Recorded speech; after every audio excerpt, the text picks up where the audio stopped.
We've all been so obsessed with something that every part of our lives seems to be completely caught up in it. We all have the potential to be caught up in comparison. Comparison is when we compare something about ourselves against something about someone else. You might think that you're not as well off as someone else, or you're not as smart as someone else because of the grades they get. Comparison can take over every part of our lives, including our thoughts, words, actions, and relationships. It can lead us to believe things that aren't true about us. When we compare ourselves to others, we can start to believe that their lives are better than ours in some way or another. Maybe your friend's parents are still together and yours aren't. Maybe there's someone in your class who knows all the answers and makes you feel mediocre. Maybe there are some kids with new Jordans and you still got Skechers.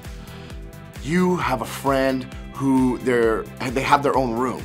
Comparison can make us feel disappointed, frustrated, or hopeless. It can also make us feel not good about ourselves. No matter how comparison makes us feel, it never takes us anywhere. The cycle never ends because we'll find something else to compare. There has to be a way to break free from comparison. Comparison is part of being human. People thousands of years ago wrote down their struggles with comparison. Paul was a leader in the spreading of Christianity, and he wrote letters to encourage people and help them learn about God. Paul said this about comparison: "Oh, don't worry, we wouldn't dare say that we are as wonderful as these other men who tell you how important they are, but they are only comparing themselves with each other, using themselves as a standard of measurement. How ignorant." Even though Paul was talking about false teachers who were bragging about their spirituality, he was basically saying that comparing yourself to others isn't good, smart, or helpful.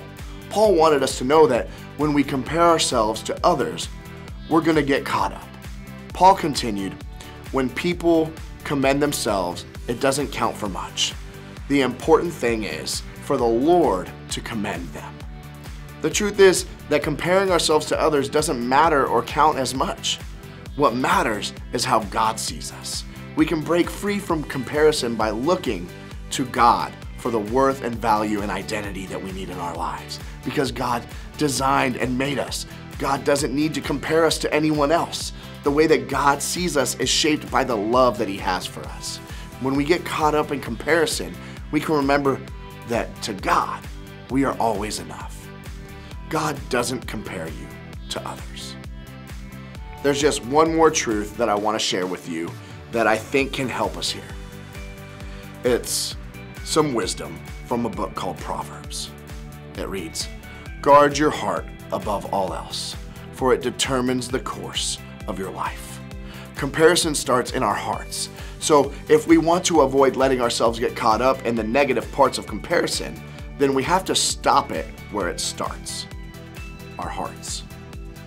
As this proverb says, we have to guard our hearts. Here are some ways this week that you can do just that. First, pay attention to your feelings. Notice the way your mood or outlook changes when you start to compare yourself to someone else. Do you feel disappointed, frustrated, angry, anxious? Those feelings may be clues that you're caught up in comparison. Second, find out what's causing it. What are you looking at, thinking about, or doing when you start to feel those things? What's causing your negative feelings of comparison? If it's something you're in control of, then take a step away from it. Close the app, turn off the TV, take a break from that friend group for a day or two. If it's something that you can control, talk to someone who can help. The person in your life that will be able to help you will help you guard your heart and break free from what's causing that comparison in your life. And then third, celebrate what you do have. Instead of filling your heart with comparison, fill it with celebration for all the things that you do have, the things that you're thankful for, the things that you like about yourself, the good in your life. In fact, focusing on the way that God sees you is a great place to start. When you're tempted to compare, fill that space in your heart with something better. Fill it with things that remind you of the truth that God doesn't compare you to others in your life. That's something pretty incredible.